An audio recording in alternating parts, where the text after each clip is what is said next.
जरा सोच कर देखिए, कोई शख्स इतिहास के सबसे ताकतवर साम्राज्यों में से एक खड़ा करता है और फिर बस उसे छोड़कर चला जाता है। आज हम चंद्रगुप्त मौर्य की इसी दिलचस्प कहानी को समझने की कोशिश कर रहे हैं।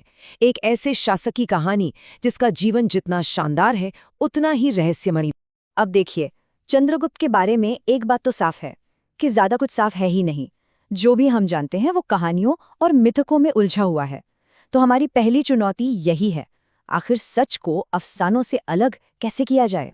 तो हम उनकी इस कमाल की यात्रा को 3 हिस्सों में समझेंगे। पहले एक रहस्यमयी शख्स के तौर पर उनका उभरना, फिर एक ताकतवर सम्राट के तौर पर उनका राज, और आखिर में एक सन्यासी के रूप में उनका वो हैरान कर देने वाला बदलाव। चलिए समय में पीछे चलते हैं, 4वीं सदी ईसा पूर्व। उस वक्त उत्तरी भारत कैसा था? छोटे छोटे राज्यों का एक, कह सकते हैं, एक बिखरा हुआ नक्शा जो बस इंतजार कर रहा था कि कोई आए और उसे एक कर दे। और ठीक इसी उथल पुथल के बीच से एक ऐसा शख्स उभरा जिसकी असली पहचान पर आज भी बहस होती है। तो आखिर कौन थे वो? क्या वो किसी भुला दिए गए शाही खानदान से थे, या फिर एक आम इंसान जिसकी एम्बिशंस असाधारण थीं? देखिए, पुराने ग्रंथ हमें अलग अलग कहानियां सुनाते हैं।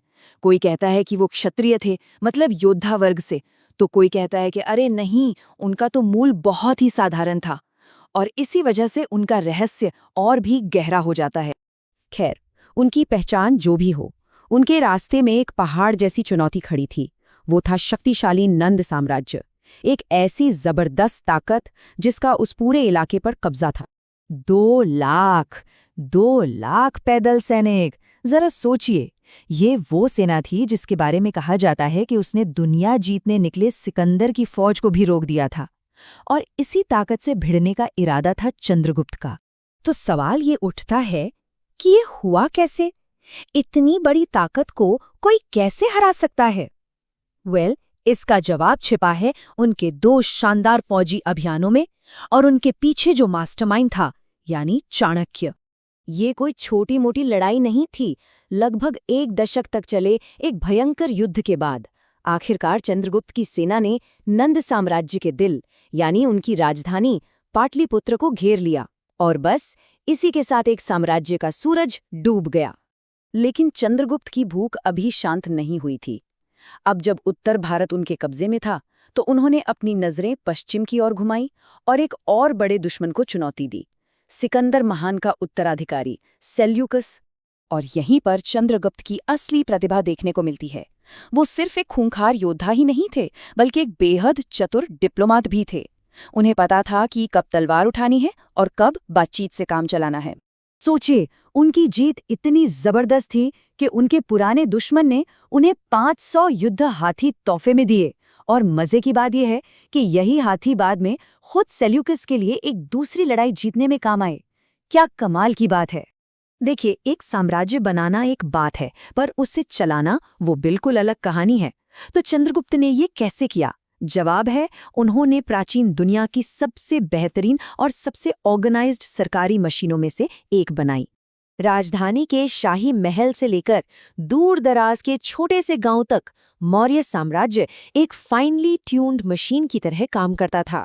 इसमें पावर का एक क्लियर स्ट्रक्चर था जो ये पक्का करता था कि सब कुछ स्मूथली चलता रहे। तो मिलिए समाहर्ता से, इन्हें आप समझ लीजिए साम्राज्य का फाइनेंस मिनिस्टर। इनका काम था ये पक्का करना कि टैक्स वसूले जाएं और खजाना हमेशा भरा रहे। आखिर इतने बड़े साम्राज्य को चलाने के लिए पैसा तो चाहिए ही था। और फिर थे सीताध्यक्ष, ये थे एग्रीकल्चर डायरेक्टर। इनका काम था राज्य की अपनी जमीनों पर होने वाली खेती की देखरेख करना। इनकी मेहनत की वजह से साम्राज्य के गोदाम हमेशा अनाज से भरे रहते थे। सड़कें बनाने से लेकर सिंचाई के लिए झीलें बनवाने तक, और यहाँ तक कि एक बहुत ही ऑर्गेनाइज्ड जासूसी नेटवर्क चलाने तक मौर्य सरकार की पहुंच लगभग हर जगह थी। ये एक ऐसी सरकार थी जो सच में सब कुछ मैनेज करती थी। और अब आते हैं चंद्रगुप्त की कहानी के सबसे हैरान कर देने वाले मोड़ पर। एक ऐसा फैसला जिसने सबको चौंका दिया और जो आज भी इतिहासकारों को सोचने पर मजबूर कर देता है। बस एक पल के लिए सोचिए, आपने एक विशाल साम्राज्य बनाया है, आप उसकी गद्दी पर हैं, आपके पास वो सब कुछ है जो कोई भी चाह सकता है, और फिर आप सब कुछ छोड़कर चले जाते हैं। ठीक यही किया चंद्रगुप्त ने। उन्होंने अपना ताज और सिंहासन एक साधारण सन्यासी के कपड़ों के लिए छोड़ दिया। जैन धर्म अपनाकर उन्होंने सब कुछ पीछे छोड़ दिया और एक आध्यात्मिक सफर पर निकल पड़े। एक तपस्वी का जीवन जिया जिसने दुनिया की हर चीज त्याग दी हो। तो इस असाधारण जिंदगी से क्या सबक मिलता है? आखिर चंद्रगुप्त मौर्य अपने पीछे क्या विरासत छोड़ गए? वो सिर्फ एक राजा नहीं थे, वो एक पूरे युग की शुरुआत थे। उन्होंने मौर्य वंश की नींव रखी, एक ऐसा वंश जिसने आने वाली कई पीढ़ियों तक भारतीय इतिहास को एक नई दिशा दी। भारत के बिखरे हुए हिस्सों को एक करने से लेकर एक ऐसी सरकार बनाने तक जो आने वाले सदियों तक एक मिसाल बनी रही, चंद्रगुप्त का असर हर जगह महसूस किया गया। उन्होंने सचमुच इतिहास का रुख ही बदल दिया।